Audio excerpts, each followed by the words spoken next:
In the news tonight, the UN must continue to be a beacon of hope amidst a turbulent global environment, says President Afanali. Also address the dire humanitarian situation, where almost half of Haiti's population suffer from acute hunger, mass displacement, and women and girls are enduring brutal violence, including sexual violence. And Alexander not confident that GECOM can run the election above board. Because GECOM is currently under the control of a regime that seeks to use the election machinery to benefit itself. I can't be confident. Guyana's President Afanali today told the United Nations General Assembly that they must continue to be a beacon of hope amidst a turbulent global environment. Further, the head of state told the Assembly that they must break free from the pattern of empty pledges. We must unequivocally and immediately fulfill all pledges for the sake of our planet and the future of all its inhabitants. President Ali told world leaders to effectively address food insecurity, we must take more concerted actions to address its root causes. Reducing conflict, mitigating climate change, and enhancing food production and trade in food commodities. By prioritizing peace and climate action, we can create environments where food systems, crops, and livelihoods are not threatened by conflict and weather extremes. In turn, enhancing food production and ensuring fair and efficient trade in food commodities can reduce food insecurity. So too can the full involvement of women and youth. In Guyana's National Agricultural Strategy and Policy, at least 35% of our agro-businesses will be owned by women and 60% by young people. While I've spoken of food insecurity, the global malnutrition rates are also alarming and must be addressed. Nutritious, safe, and sufficient food are crucial to a healthy population. According to the President, we find ourselves in a world where the quest for peace is met with a defiant echo of conflict, as he spoke of the war between Ukraine and Russia, and the conflict in Sudan, and the situation in Haiti in the Caribbean. Closer to my home, CARICOM has been actively supporting a Haitian-led process for the restoration of democracy, peace, and stability in Haiti. We welcome the deployment of the UN-authorized multinational security support mission led by Kenya as a crucial step towards stabilizing the security situation. We call on the international community to urgently scale up financing for the MSS and secure its renewed authorization so that the mission can succeed. We must also address the dire humanitarian situation, where almost half of Haiti's population suffer from acute hunger, mass displacement, and women and girls are enduring brutal violence, including sexual violence. Guyana is leading CARICOM's effort in mobilizing humanitarian effort and support for Haiti. Excellencies, I'll be reaching out to you for your support. We must stay the course with our Haitian brothers and sisters in their quest for durable peace and sustainable development. The people of Haiti deserve nothing less. The theme of this year's assembly is leaving no one behind, acting together for the advancement of peace, sustainable development, and human dignity for present and future generations. Washi. Hi people. Washing made so easy since I found Washi. Washing me use wash me clothes and I can say Washi soap powder wash clothes so nice. Washi soap powder leave your clothes color bright. Washi soap powder leave me clothes smelling nice, of course.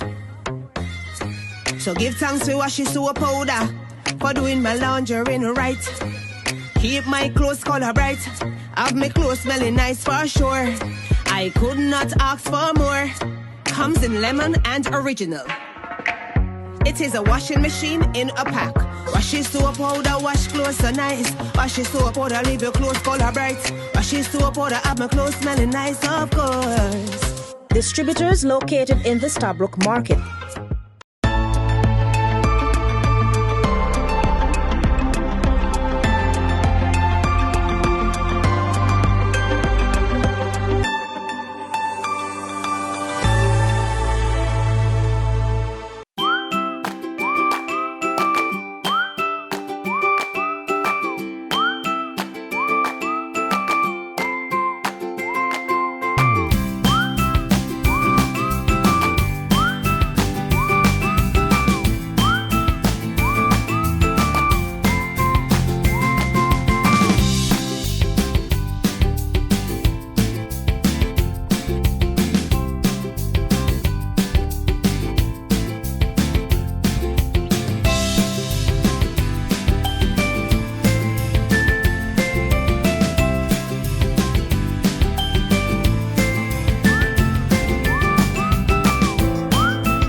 GCOM is a reflection of the attitude of the government, says AP and UFC Commissioner Vincent Alexander.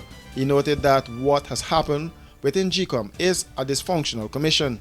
Fortunate situation where our chairperson seemed not to have a mind of her own, and therefore the government has taken full control of GCOM. They've imposed upon GCOM a CEO and a DCO, both of whom did not meet the requirements. And so basically GCOM is slavishly serving the purpose of the government. Fundamental things GCOM refused to do. Such a fundamental thing is refused simply to do a review of the last elections. There were so many problems with the elections that they themselves speak about, but they refused to do a review, and therefore GCOM has not put itself in a position where it can identify the issues that need to be confronted. Alexander was speaking during an interview with reporters. He said he's not confident that GCOM can run off an election that is above board. Because GCOM is currently under the control of a regime that seeks to use the election machinery to benefit itself. I can't be confident. But not being confident does not mean that I can sit back and simply allow them to do what they're doing. We have to wage a concerted struggle to change in that regard. And the first way of waging that struggle is exposing what they're doing. Alexander feels that some of the issues during the 2020 general and regional elections were not addressed, even at the level of the law reform. They said they had law reform in relation to the Representation of the People's Act, in relation to the National Registration Act. Has that law reform addressed the fact that admittedly our voters list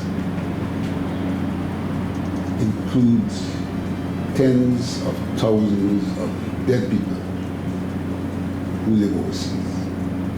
And not only do they live overseas, but has that law reform been responsive to the fact that the Chief Immigration Officer in 2020 responded to GCOM's request for verification as to whether a number of persons in thousands were out of the country, but the documentation available to GCOM showed they were voted for.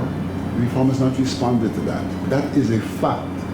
And everyone in this country seems either not to ignore or to try to juxtapose to the fact that the Chief Immigration Officer provided GCOM with information to say these people were not in the country. And we saw in 2022 Nandalal publicly saying that they want all of the documentation the AP and UFC had submitted to GCOM. And he went on further to say he wanted the documentation so that the relative body could verify that in fact what the APNU was doing was a fraudulent act. He got the information. 2 years have passed, and he has been patently, the government has been patently silent on the verification that they said would have been done. General and regional elections are due next year. Both the PNCR and the Alliance for Change have called on GCOM to fix the weaknesses in the system and for a clean voters list. GCOM has not responded to those calls. For these and other stories, do visit us at our website www.rdproductiongy.com.